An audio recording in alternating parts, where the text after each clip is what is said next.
बहुत सारे लोग इस दुनिया में ऐसे हैं जिनको बेऔलादी का या औलाद ना होने का सामना करना पड़ता है, और ऐसे कपल जिनके अंदर इनफर्टिलिटी देखने में आती है, उनके अंदर मिसकैरेजेस की जो रेशियो है वो भी ज़्यादा होती है।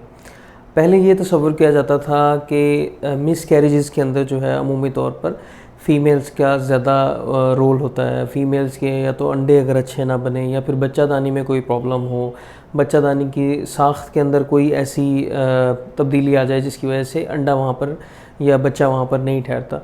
लेकिन आजकल कुछ ऐसी रिसर्चेज आई हैं, कुछ ऐसी एडवांसमेंट हुई है रिसर्च में, जिससे ये साबित होता है कि अगर एक आदमी के स्पर्म कम हो और स्पर्म जो है वो अच्छे ना हो, तब ऐसी सूरत हाल के अंदर भी आपकी जो मिसकैरेजेस हैं उनकी तादाद ज़्यादा हो सकती है। कहने का मतलब ये है कि अगर मेल के स्पर्म कम होंगे, मेल के स्पर्म ख़राब होंगे, तो उस सूरत के अंदर भी मिसकैरेजेस होने का चांस काफ़ी हद तक रहता है।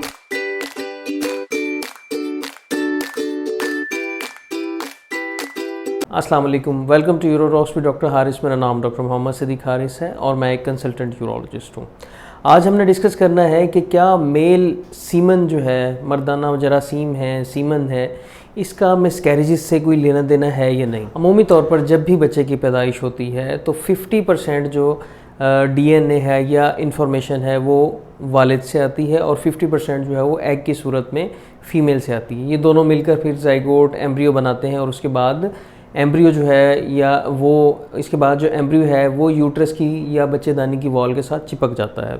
अगर इसके अंदर कोई भी मसला हो, बच्चे के अंदर कोई जेनेटिक मेकअप ख़राब हो, बच्चे के अंदर कोई नशुनमा ना होने वाले एलिमेंट्स हो, तो ऐसी सूरत में कुदरती तौर पे एक फ़िनोमेना होता है जिसके अंदर ये बच्चा खुद ब खुद ज़ाया हो जाता है। ऐसी कंडीशन को हम अबॉर्शन या मिसकैरेज का नाम देते हैं। तो ये एक नॉर्मल फ़िनोमेना होता है ताकि एक ख़राब बच्चे की मज़ीद डेवलपमेंट ना हो सके। पहले ये तसव्वुर किया जाता था कि मिसकैरेजेस के अंदर जो है वो फ़ीमेल्स का ज़्यादा रोल होता है, लेकिन आजकल एडवांसमेंट के साथ कुछ रिसर्चेस सामने आई हैं जिसके अंदर ये साबित होता है कि अगर एक पेशेंट, एक मेल के अंदर सीमन के अंदर स्पर्म की तादाद कम है और सीमन के अंदर जो स्पर्म है उसकी क्वालिटी ख़राब है, तब भी मिसकैरेजेस का सामना किया जा सकता है। ओलिगोस्पर्मिया या स्पर्म का कम होना कब तसव्वुर करते हैं? सबसे पहले जब भी सीमन एनालिसिस का टेस्ट कराया जाता है, मर्दाना मवाद का या मनी का टेस्ट कराया जाता है, अगर उसके अंदर स्पर्म की तादाद 15 मिलियन से कम है तो ऐसी कंडीशन को हम ओलिगोस्पर्मिया कहते हैं। इसके साथ सीमन के अंदर ओलिगोस्पर्मिया के साथ हो सकता है कि पेशेंट की जो सीमन है उसके अंदर स्पर्म की तादाद कमी के साथ साथ उनकी हरकत भी ख़राब हो, जिसे डिस्टर्ब मोटिलिटी बोला जाता है। इसके अलावा हम देखते हैं कि उसकी मॉर्फोलॉजी या उसकी शक्लो सूरत कैसी है और वायबिलिटी कैसी है, मतलब उसके अंदर कितने ज़्यादा स्पर्म जो हैं वो ज़िंदा हैं। ये सब चीज़ें मिलाकर ओवरऑल एक सीमन के पैरामीटर्स को तश्कील देती हैं। अमूमी तौर पर इन सब चीज़ों का नॉर्मल होना एक नॉर्मल बच्चे की पैदाइश के लिए ज़रूरी होता है। सिर्फ लो स्पर्म काउंट नहीं, हमें बाकी चीज़ों को भी मद्देनज़र रख के जब भी एक पेशेंट आता है तो उसको असेस करना पड़ता है। लो स्पर्म काउंट जब भी पेशेंट के आते हैं तो ये जो कम स्पर्म है इसको हम कैसे असेस कर सकते हैं कि ये जो स्पर्म कम है इनका जो फंक्शन है वो कैसा है। ऐसा देखने के लिए स्पर्म जो है उसके DNA की फ्रेगमेंटेशन का एक टेस्ट किया जाता है। अमूमी तौर पर ये काफ़ी कॉस्टली टेस्ट होता है, तो अमूमी तौर पर इतने रूटीनली परफॉर्म टेस्ट भी नहीं होता, लेकिन इससे हमें ये अंदाज़ा होता है कि पेशेंट के स्पर्म की जो क्वालिटी है बेशक स्पर्म नॉर्मल है, लेकिन अगर उनके अंदर DNA फ्रेगमेंटेशन ज़्यादा है तो बच्चा पैदा करने की सलाहियत उनमें काफ़ी कम होती है। तो ख़ास तौर पर ऐसे पेशेंट जिनके अंदर सीमन के अंदर स्पर्म की क्वांटिटी कम होती है, मतलब 15 मिलियन से ख़ास तौर पर कम होते हैं, ऐसी सूरत के अंदर लाजमी उनका DNA जो फ्रेगमेंटेशन है वो इंक्रीज़ होती है, जिसको देखने के लिए DNA फ्रेगमेंटेशन टेस्ट कराना पड़ता है। इसके अलावा ये आपको बताते चलें कि DNA फ्रेगमेंटेशन या लो स्पर्म काउंट का मिसकैरेजेस के साथ क्या ताल्लुक़ है।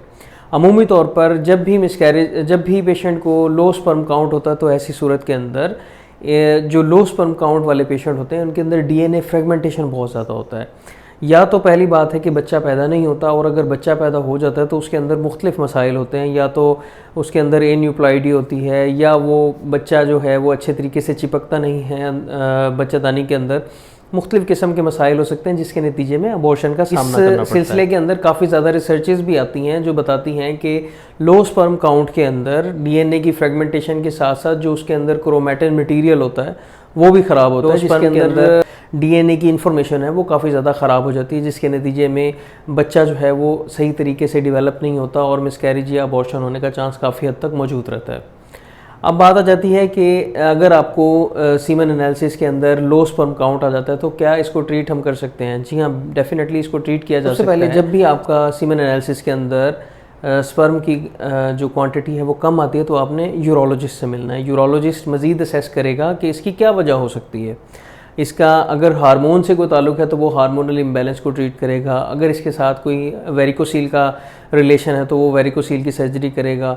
और इसके अलावा कोई भी ऐसे अगर पॉजिटिव फैक्टर्स आपके अंदर मौजूद होते हैं तो उनको ट्रीट करके इनके नंबर्स को नॉर्मल या ज़्यादा किया जा सकता है।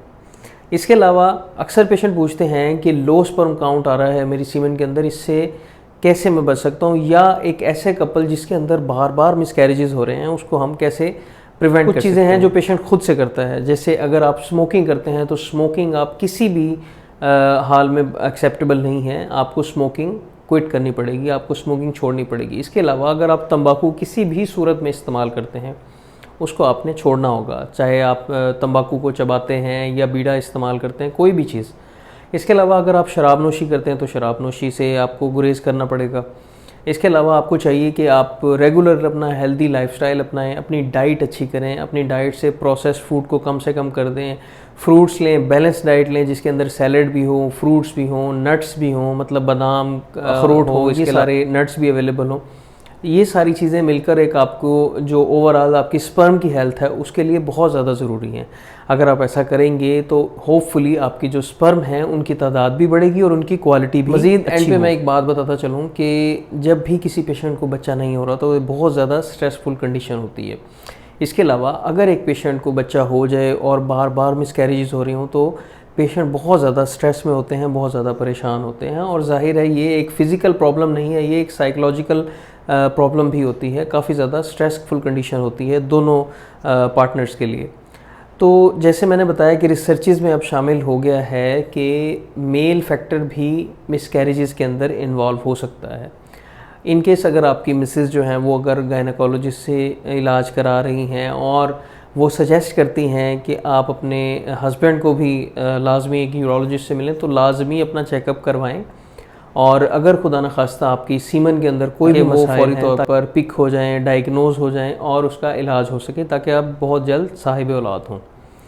तो ये आज की वीडियो है जिसमें हमने डिस्कस किया कि लो स्पर्म काउंट का मिसकैरेजेस से क्या ताल्लुक़ हो सकता है। आई होप आपको वीडियो पसंद आई होगी। इसी तरह हेल्थ से रिलेटेड वीडियोस देखने के लिए मेरे चैनल को लाजमी सब्सक्राइब करें। अपना बहुत ख्याल रखें। अल्लाह हाफिज़।